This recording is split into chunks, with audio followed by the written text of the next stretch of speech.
What's going on, guys? My name is Zach7365, and you can just call me Zach, and I'm coming back at you guys with a new Master Duel video. As most of you probably know, we got some new Speedroid support that finally hit the game, so the deck can finally be where it needs to be. And yeah, it's pretty close to what the TCG is, plus a couple extra cards. But we'll go over it, we'll show you a couple games of how it plays, and everything like that. Also, if you guys are curious, I know a couple of people were asking where I've been for the past 2 months. I will be making a separate video going over that, and also going over my experience at the Indianapolis Regional, because I did go, I took roids. Yeah, we'll go over the deck list there, just about the experience in general. But with all that being said, let's go ahead and hop into this deck profile, and then we'll go into the replays. Alrighty, and looking at the deck profile, we have one dice, just the major MVP of the deck right now, thanks to Cork Shooter finally being in the game. This is just your level modulator, so you can target any Speedroid, change its level, 1 through 6. Then of course we have to play the Maxi because it's Master Duel, and for some reason it's still on here. The one Mecha Phantom Beast O-Lion, we don't have this in the TCG, and this card is crazy.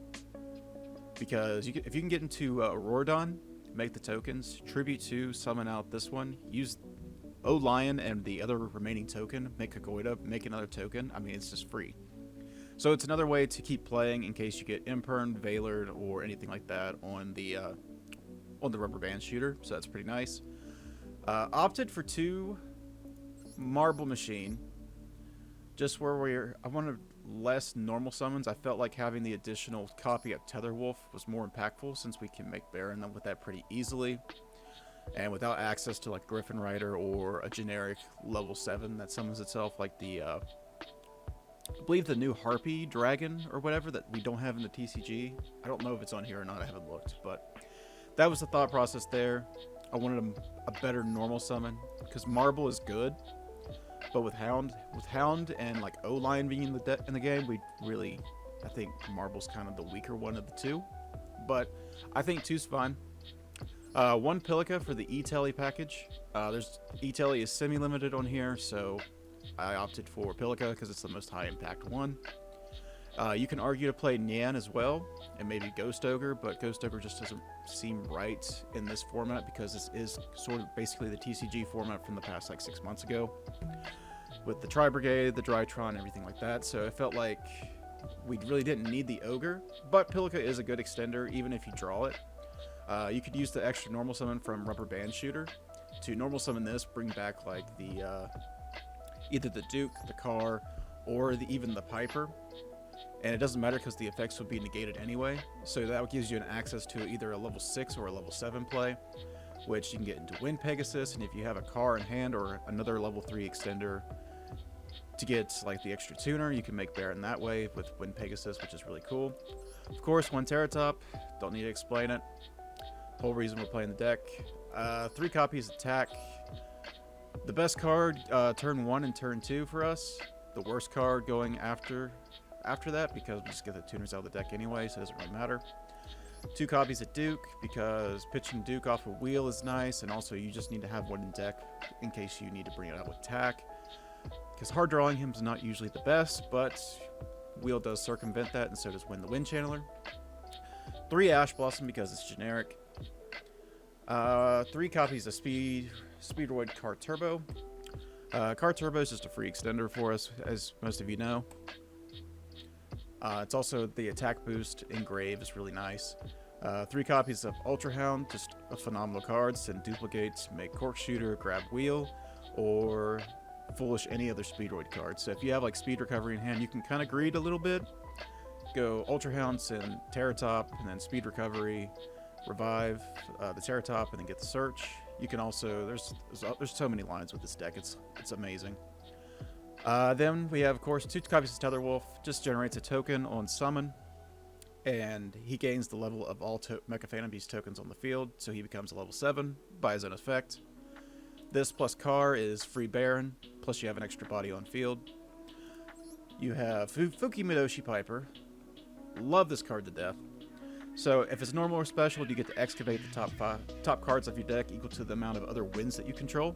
So think of it like a prosperity for the deck, but we don't have to banish any of our extra deck cards face down.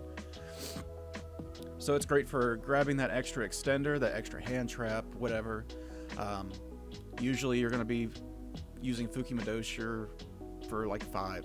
Like resolving that for 5 and like revealing just absolute gas and like hand traps. I mean, there are a couple lines that make you wonder what's the right choice, but just the flexibility of that, and also it being a level 4 tuner that we can bring out, it really helps.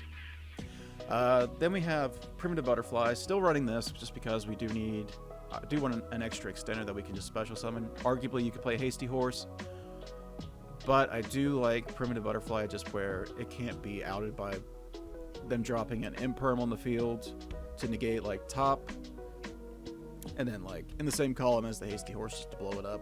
So that's nice. Rubber Band Plane, great extender. I don't think it chain blocks in this game because of just how Master Duel works in the OCG rulings, but it is a great extender you can search. It's also a great target for your Rubber Band Shooter. If you've already gone through everything else, you can go for an 8 and you can reveal this one and either attack a Tomborg or a Duke to get one of those to hand, one to grave. Arguably you'd want the Duke to grave. That's best case scenario. But yeah, it's really good with that. And then Ultra Hound's effect can also put this back to get you a Chambara on field or a Hagoida, usually Chambara. That way you can use it as synchro material, then add back like a banished Car Turbo, or if you want to play ahead, you can go Car Turbo, banish Terratop, and then Ultra Hound bring this out, crash, and then synchro this off or link it off. Add back the Terratop for the follow-up. So that is an idea. 3 copies of Win the Wind Channeler just for consistency. You kind of don't really need it, but at the same time, it's nice to have. And just where we have 2 copies of Called by the Grave in this format, I think it's not terrible. And yeah, I mean, it's Master Duel 2. It's Master Duel 2, so I mean, you're probably going to be playing against a lot of Blue Eyes players, or people who just aren't very good at the game, I'm going to be honest. So I think you can get away with it for the most part. Also, just it has great synergy with the whole deck, because everything is wind aside from these hand traps. Then I wanted to have at least 1 back row removal card, or 1 blowout. Feather Duster or Lightning Storm would work. Feather Duster is the more universal since you can, like, turn 3 whenever you draw into it. It's not a dead card. So yeah, this could arguably be Feather Duster or Red Reboot, just whatever your flavor is. But I do like the Feather Duster just because it's more generic and it just gets rid of the problems rather than giving them more problems, even though we could still just OTK them or just Kite Drake blow them all up. So that's the idea there. 3 copies of Speed Recovery in Archetype, Monster Reborn, that also gives you follow-up on the next turn. Absolutely crazy. There's some people who don't like this card for some reason. I get it. There was a time where I didn't play this card, especially like pre-support, just because we really needed to get to like Marble Machine, Car, Tack, stuff like that. And usually in the TCG format, these are usually the first cards that come out whenever I'm siding. Like, Speed Recovery is usually the 3 cards I take out, because if I only take out 2 and I leave 1, I'm going to draw the other one. Like, that's how it always goes for me. So yeah, great card. I love this card. Some people don't like it, and that's okay.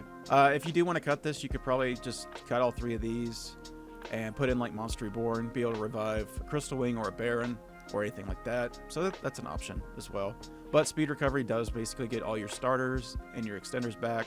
It can revive even the Rubber Band Shooter from the grave, and then you can still use the effect for the extra normal summon. So you can use it, the Rubber Band Shooter, to make a Rorodon, make the tokens, and then Speed Recovery bring back the Rubber Band Shooter, and then you can still get the extra normal summon that will lock you into synchros for the rest of the turn. So there's always that. Of course, 2 copies of E-Telly, because we are playing the Pilica. Great extender. If you see this card, it's just free. And with only the 1 Pilica for like an actual brick, even though it's not terrible to draw, it's not bad. You got 2 copies of Call by the Grave. It's Call by the Grave. It stops Maxi, stops Ash, stops Valor. Really good. 3 copies of Speedroid Wheel. So this is kind of your Gamble-esque card, your Joey Wheeler card, if you will, as people at my locals will say, where it you discard a card, you roll a dice, and depending on the results, you can summon up to two Roids from the deck. So in that scenario, there are a lot of cool things you can do. You can either grab, if you have tack in hand or you have like Marble Machine to search tack, if you roll a 6, you can grab Terratop and like Duke, and then normal summon Marble, grab tack, tack effect, bring out dice, make Cork with the Terratop by changing it to a level 2. Then summon back the materials, and then whenever he's summoned back out to the field, he'll get his effect to search, so you can get another extender and you can keep playing. So that's pretty cool there. One imperm. I don't know why I left this in, but it's imperm. If you don't have it, don't worry about it. You could probably play Chalice, or you could just play maybe just the red reboot instead. That's probably a better idea, honestly, but I just wanted to have that spot negation. Initially, I had 3 in here, and I kind of just took them out, and I guess I left that one in. But it is what it is. This could be red reboot for sure. Speedroid duplicates. 2 of these, preferably. That way you always have one in deck that you can send off of Hound, because Hound by itself can get you into Rubber Band Shooter. It can also search you a copy of Wheel. So, Hound send the duplicate. Duplicate Infect Engrave will target the Hound, make it a level 2. You can synchro for 3 for Cork Shooter. Cork Shooter will add you a spell or trap. And then you can add this to hand. And if you have like a card like Duke in hand, I mean, it's just free there at that point. So you can go Speedroid Wheel, pitch, Duke, and then whatever you get, just play from there. So that's a pretty cool interaction. And it can also just add another copy of Duplicate, because it will add just a spell or a trap. But that's the main deck, guys. Onto the extra deck, pretty standard to what my TCG list is, honestly, like card for card. 2 copies of Cork Shooter. You need 2, I feel like. Especially because Ultra Hound does have the graveyard effect to shuffle back a Speedroid from grave to then summon one from the extra deck with a different name with the same level. So that does come up. You can also just go through 2 in general. 1 copy of Chambara. Still no TK machine. The graveyard effect, whenever he's sent from the field to the grave, adding back one is pretty nice. We have the Speedroid Hagoida. This is basically your bread and butter playmaker. So if you want to try to make this as quick as possible, usually, because this does protect you from cards like Nibiru. If you get nibs, okay, cool. Duke effect in grave, summon out like Car Turbo or Cork. Special summon Hagoida from grave because you control Speedroid Tuner, and then you still in on at least a Crystal Wing, or you can go into your Rubber Band Shooter from there as well. So that is the thought process there. We got Charge Warrior, just a good 6 that lets you draw a card and helps you climb into Baron to floor. Still love Charge Warrior. Also, he can attack all special summon monsters your opponent controls once. So, and he's going to be 2,800 after card boost him, because, yeah, reasons. Juju is basically a wall. So it can't be destroyed by battle or card effects while you control 2 monsters with the same type and attribute in the grave. So the whole deck is wind machines. So, I mean, yeah. It's pretty good. It's a pretty good card. And also you can target and send a card from the field to the graveyard, even your own stuff. So there were a couple instances before the new support dropped where I could like send the Rubber Band Shooter after I did all my shit. Send it to the grave, that way I didn't lose. Because I had like 200 life points left because they miscalculated damage. So it is what it is. And then Wind Pegasus is a good level 7 to help you climb into Baron. And it's also a good target for your Rubber Band Shooter. So you can, usually if you need immediate access into like Duke or Piper, this is usually your target. Also the effect to actually pop a spell and trap does come up. This is what you're making with Pelica and the Fuki Madoshi Piper. Also the graveyard effect, or on-field effect as well. You can banish it, target 1 card your opponent controls, shuffle it into the deck. So that does come up, especially just having that engrave after you've made a Baron. If they out the Baron, then you just shuffle back one of their cards. It's pretty nice. Double Crystal Wing, I feel this is pretty standard. Some people will cut 1 for another card, but I feel like you go through 2 pretty easily. So I think 2 is correct. Should know what Crystal Wing does. Is just monster negate. Can gain the attack of any level 5 or higher monster at battle. So yep. Kite Drake is basically a nuke, so it can destroy all their cards on the field or negate the effects of all face-up cards your opponent controls.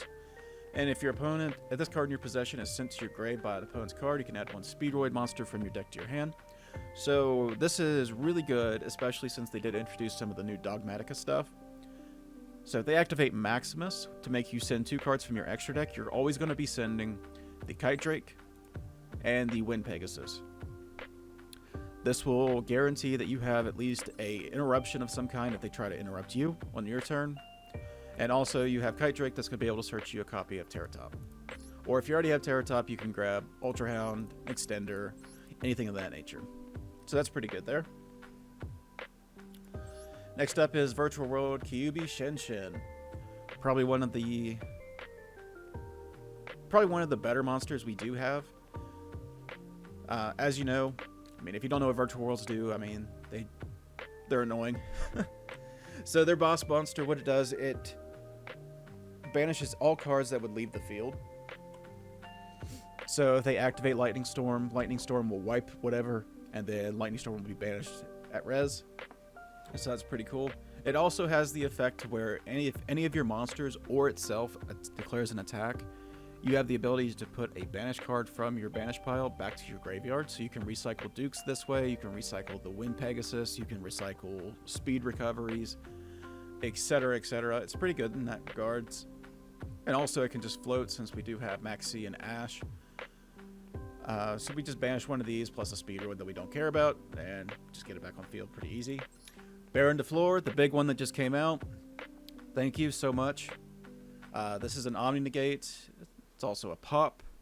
And during the standby phase, you can revive a level 9 or lower from your graveyard by putting this back into the extra deck so you can just make it again. So what you can do usually is Baron will target the Terra Top in your grave, special the Terra Top will get the search, and then you just make Baron again. Or if you don't have any good targets or they do clear out some stuff, it's still just a good monster to have on field because it is a free pop of any card after it's used its negate. So 2 rubber band shooters because I feel like you do need 2. 2 does come up. I have tried playing with 1 and the second one always does come up and it feels bad when I can't make it. And then lastly, Mecha Phantom Beast Auroradon. Just an absolutely outstanding piece of support for the wind archetypes. Specifically Speedroids because it does require machines, but I digress. So basically, like I said earlier, you make this, make the 3 tokens, tribute 2 tokens, special the O-Lion, and then you have free access to either Chambara or Hagoida. And then you do get the additional like free token that O-Lion makes whenever he is sent to grave. So that's pretty nice. But that's really about it for the new support. Overall, the testing that I've done so far, I really like this list. O-Lion being in the list really does feels phenomenal, to be honest. I really love it. I wish we added in the TCG, but I understand because, you know, Halka-Fibrax. Please ban Halka-Fibrax. Leave Auroradon alone. Alright guys, so this video is getting kind of long, so I'm going to go ahead and cut it here. I will have a separate video for the replays going over how I play through things and like what my mindset is while I'm playing the deck. Because I feel like that would be a little bit more intuitive, because this deck can seem kind of complicated to people who don't know what they do. But anyway, guys, if you like this type of content, please let me know down below. Please leave me a like, comment, and subscribe. And until the next one, peace.